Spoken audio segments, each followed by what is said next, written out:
my chamber window lies a book. Bring it hither to me in the orchard. I'm here already, sir. I know that. And I will have thee hence and here again.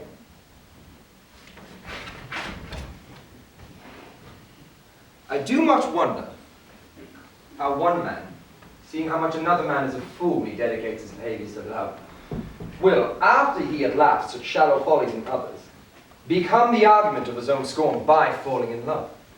And such a man is Claudio. I've known when there was no music in him but the drum and the fife. And now he had rather hear the tabor and the pipe. I've known when he would walk 10 miles afoot to see good armour. And now will he lie 10 nights awake, having the fashion of a new doublet. He was wont to speak plain and to the purpose, like an honest man and a soldier. Now he's turned orthography, his words are a very fantastical banquet of so many strange dishes. May I be so converted to see with these eyes? I cannot tell. Think not. No, I will not be sworn, but love may transform me to an oyster, but I'll take my oath on it. Till he have made an oyster of me, he shall never make me such a fool. One woman is wise, yet I am well. Another is fair, yet I am well. Another virtuous, yet I am well. But till all graces be in but one woman shall never come in my grace. Rich she shall be. Oh, that's certain. Wise, or I'm none. Virtuous, or I'll never cheapen her. Fair, or I'll never look on her. Mild, and not near me. Noble, and not I for an angel. Of good discourse, an excellent musician, and her hair shall be... What colour would suit God? The Prince and Monsieur Lowe. Of high beam the arbor. Yes, come, shall we hear this music? Yea, my lord. How still the evening is, as hushed on purpose to grace our mood. See where Benedick had hid himself. Very well, my lord. Music ended will fit the kid fox of the pennyworth. Come, Balthazar, we'll hear that song again. Oh, good lord. It's not so bad a voice to slender music any more than once. Ah, it is the witness still of excellency to put so strange a face on his own perfection. I prithee, sing and let me woo no more. Sigh no more, lady, sigh no more. Men were deceivers ever. One foot in sea and one on shore, the wanting constant never. So sigh not so, but let them go, and be you blithe and bonny, converting all your sounds of woe into a nonny nonny. Converting all your sounds of woe into a nonny nonny. Sing no more ditties, sing no more of dumb so dull and heavy.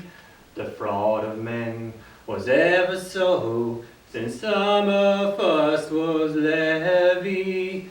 So sigh not so, but let them go, and be you blithe and bonny, converting all your satins of woe into a nonny nonny. Converting all the sounds of woe into a nonny nonny. Hey! Ah, by my troth, a good song. And then they'll sing a red or.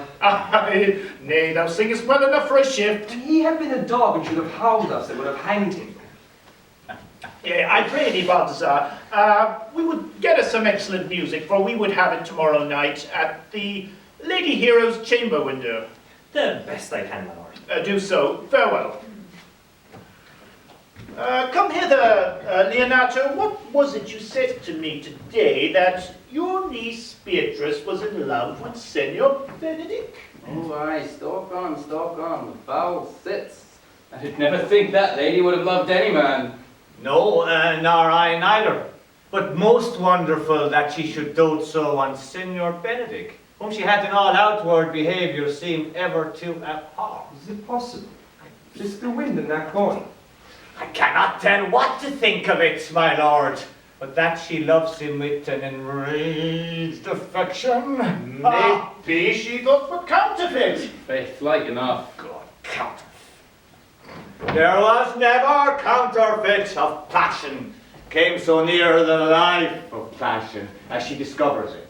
Why? What effects of passion shows she? Bait the hook well. This fish will bite. What effect, my lord? She will sit you. Yeah, you heard my daughter tell you that. She did indeed. Why, but you amaze me. I would have thought her spirit had been invincible against all sorts of affection. I would have sworn it had, my lord. Especially against Benedick. I should think this a god that the bearded fellow speaks. Knavery cannot sure hide himself in such reverence. Hath she made her affection known to Benedick? No. And swears she never will. That's her torment. It is true indeed. So your daughter says, "Shall I," says she, "that have so often counted him with scorn, write to him that I love him." This says she now, when she is beginning to write to him, for she'll be up 20 times a night, and there she will sit in her smock till she have writ a sheet of paper. My daughter tells us all. Now you talk of a sheet of paper. I remember a pretty jest your daughter told us of. Oh, when she had writ it and was reading it over, she found Benedick and Beatrice between it. She tore the letter into 1,000 halfpence, railed at herself for being so immodest to write to one that she knew would flout her. "I measure him," says she, "by mine own spirit, for I should flout him if he writ me. Yea, even though I love him, I should." And then down upon her knees she falls, weeps, sobs, beats her heart, tears her hair, prays, curses. "Sweet Benedick, God give me patience." She does indeed. And the ecstasy has so much overborne her that my daughter is sometimes feared she will do a most desperate outrage to her. It is very true. It were good that Benedick knew of it by some other, if she will not discover it. To what end, my lord? He would but make sport of it and torment the poor lady worse. And he should. It were arms enough to hang him.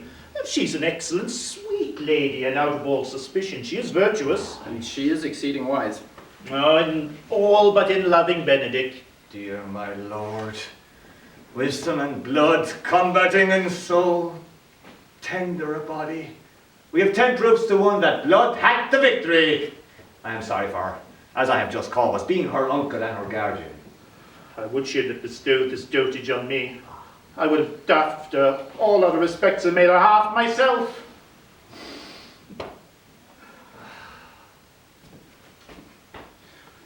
Hero thinks surely she will die, for she says she will die if he love her not. Yet she will die ere she make her love known, and she will die if he woo her, rather than bate one breath of her accustomed crossness. Well, if she does, then it's quite possible he'll scorn her, for the man, as you know, hath a most contemptible spirit. He is a very proper man. He does show some outward happiness. Before God and in mine eyes, very wise. Well, he does show some small sparks of which. And I take him to be valiant. Oh, as Hector, I assure you, for in the managing of quarrels, you may say he is wise, for he either avoids them with a great discretion, or undertakes them with a most Christian-like fear. Well, if he do fear God, I must necessarily keep peace. If he break the peace, then he ought to enter into a quarrel with fear and trembling. And he do fear God. Well, we will hear further of it by your daughter. Shall we go seek Benedick and tell him of her love? Never tell him, my lord. Let her wear this out with good counsel. We will hear further of it by your daughter. Let it cool a while. I love Benedick well, and I would wish he would modestly examine himself to see how unworthy he is of so good a lady.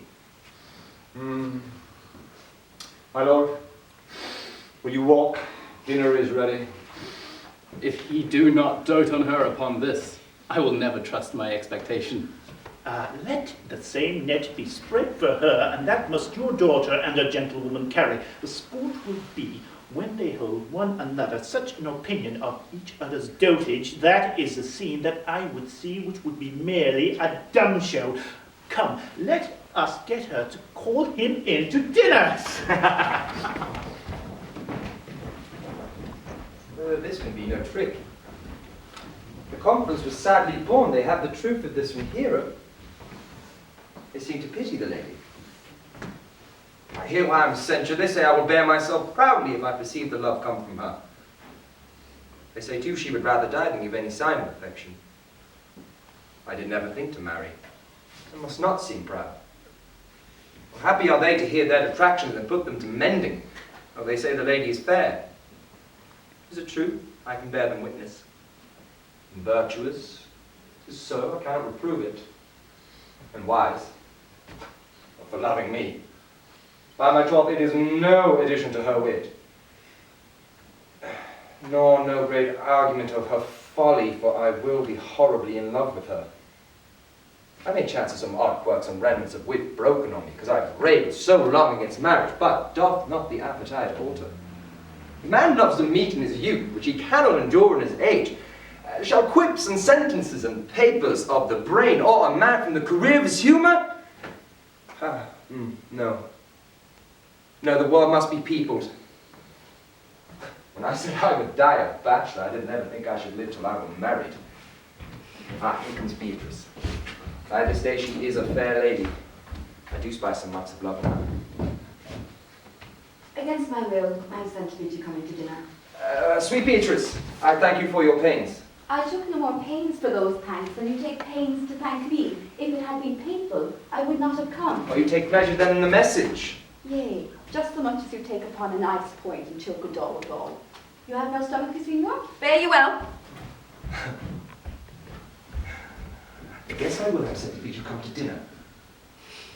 There's a double meaning in that. I took no more pains for those thanks than you means to thank me.